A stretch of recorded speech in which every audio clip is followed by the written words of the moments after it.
প্রিয় শিক্ষার্থী বন্ধুরা, আশা করি সবাই ভালো আছো। আমার ইউটিউব চ্যানেল পিসি ম্যাথকে সবাইকে স্বাগত। আজকে নবম দশম শ্রেণীর উচ্চতর গণিতের আংশিক ভগ্নাংশ নিয়ে আলোচনা করব। তো আংশিক ভগ্নাংশের কয়েকটা টাইপ আছে, পাঁচটা টাইপ আছে। পাঁচটার মধ্যে আমরা প্রথম টাইপ নিয়ে কাজ করতেছি। প্রথম টাইপে দেখো, আমাদের একটা ভগ্নাংশ দিয়ে আছে। ভগ্নাংশটা কি আছে? 3x divided 2x x minus 1 into x minus 3। এখানে খেয়াল করো, আমাদের এটা প্রকৃত ভগ্নাংশ। কেন প্রকৃত ভগ্নাংশ করতেছি? এখানে আমাদের লব আছে x এর ঘাত 1 আর হরে আছে লব, হরে আছে কয়টা x? 2টা। এজন্য এটা হচ্ছে প্রকৃত ভগ্নাংশ।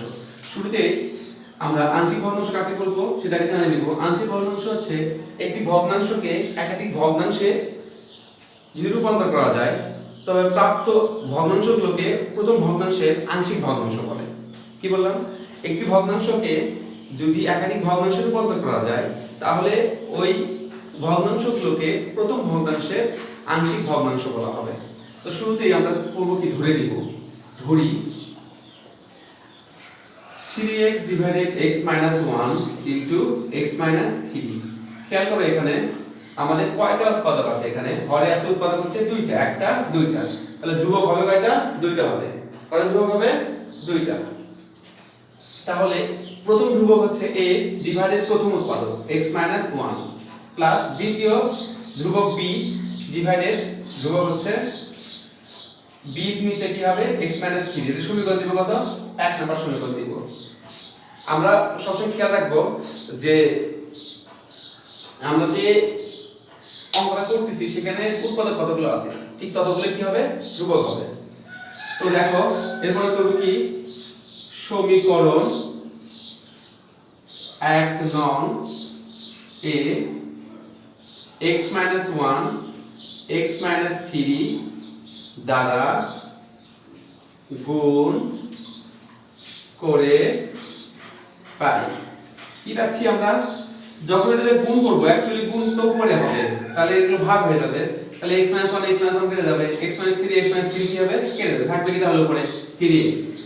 আর আংশিক ভগ্নাংশ করতে অনুসম চিহ্ন ব্যবহার করতে হয়। অনুসম ইংরেজি হচ্ছে কনগ্রুয়েন্স। তাহলে কনগ্রুয়েন্স মানে তিনটা দাগ দিতে হবে। তাহলে a ডিভাইডেড x minus 1 আছে, x minus 1 x minus 1 কে রেখে থাকে x minus 3। তাহলে a ইনটু কি হবে? x minus 3 plus b into x minus 3 x minus 3 কে রেখে কি হবে? b into x minus 1। এর সমীকরণ দিব কত? 2। এখন লিখবা কি, 2 নং সমীকরণে x minus 1 0 বসাবো। তাহলে x minus 0 যদি হয়, তাহলে x কি হবে? এই 1 টা পার করে দাও। তাহলে x 1 বসিয়ে পাই। তাহলে কি পাবো আমরা? খেয়াল করো, 3 into 1 যখন মান বসাবো তখন আর কনগ্রুয়েন্স চিহ্ন দিব না, তখন সমান চিহ্ন ব্যবহার করব। a into 1 minus 3 b into কি হবে? 0। কেন 0? x minus 1 সমান কি ধরছি আমরা? 0 ধরছি। এবার 3 এবার কি পাচ্ছি? খেয়াল করো, বিয়োগ করলে -2 আর a গুণ করলে -2a। যদি এটা আমাদের এরকম হয়, -2a = কত? 3। অতএব a সমান কত হবে? 3 ডিভাইডেড 2 মাইনাস এ বসে পার করে দিলাম।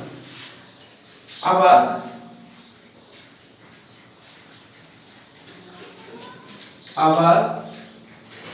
2 নং সমীকরণে এবার এই ধ্রুবক সমান 0, ধ্রুবকের নিচে যে উৎপাদক আছে সেটা সমান 0 বসাবো।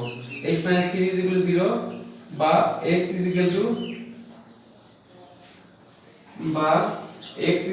3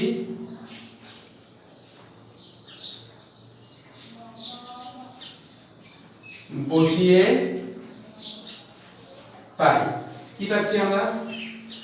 এখানে দেখো 3 into 3 a into 0 plus b into 3 minus 1। তাহলে 3 3 কে 9, এটা 0ই, কারণ 0 গুণ করলে 0 হবে। 2 এর 3 এর থেকে এক বাদ দিলে হবে 2b বা 2b = 9 ডিভাইডেড 2b = 9। অতএব b = 9 ডিভাইডেড 2। তাহলে a আর b মান পেয়ে গেছি আমরা।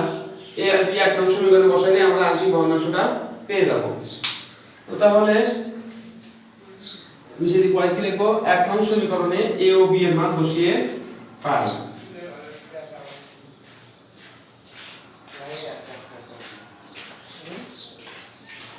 এক নং সমীকরণে a ও b এর মান বসিয়ে পাই। 3x x minus 1 x minus 3 congruence. এর মান কত পাইলাম আমরা? এর মান পাইছি হচ্ছে -2 মাইনাস হচ্ছে 3 ডিভাইডেড 2 x minus 1, আর এখানে b মান পাইলাম হচ্ছে 9 ডিভাইডেড 2 x minus 3। এটা হচ্ছে আমাদের নির্ণয়ে আংশিক ভগ্নাংশ।